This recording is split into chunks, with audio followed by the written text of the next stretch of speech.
Anali banjalina lina chita tsoka, Kabunthu kawo komwe koka na mwalira, komatu iwona wona chozizwa. Mene Yesu nayendela banjalo, nalikulira aliachisoni, pakulekana ni wakondera wawo, mosakalitsa analiachimwemwe, okondera wawo ataukitsirwa. Nalikulira aliachisoni, pakulekana ni wakondera wawo, mosakalitsa analiachimwemwe, okondera wawo ataukitsirwa.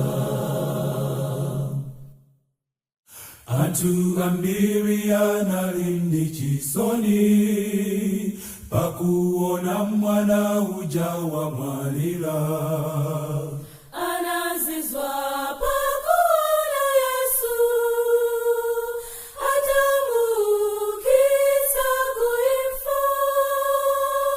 Nalikulira aliachisoni, pakulekana ni wakondera wawo, mosakalitsa analiachimwemwe, okondera wawo ataukitsirwa.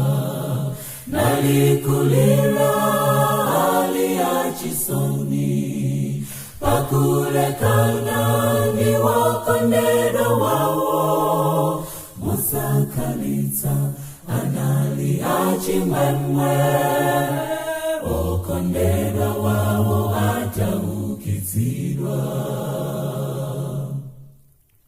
Sadanda ule Yesuyo akubwera, adzawatsutsa onse anamwalira, abale atutidza wonana nawo, zakhala nawo kuntawi zamuyaya.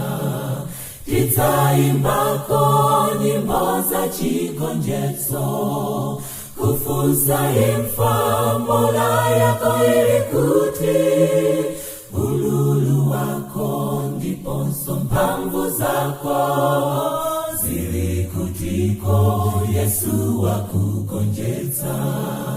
Tidzaimbako nyimbo za chigonjetso, kufusa imfa mola yako ili kuti, ululu wako ndiponso mphamvu zako, zili kutiko Yesu wakugonjetsa.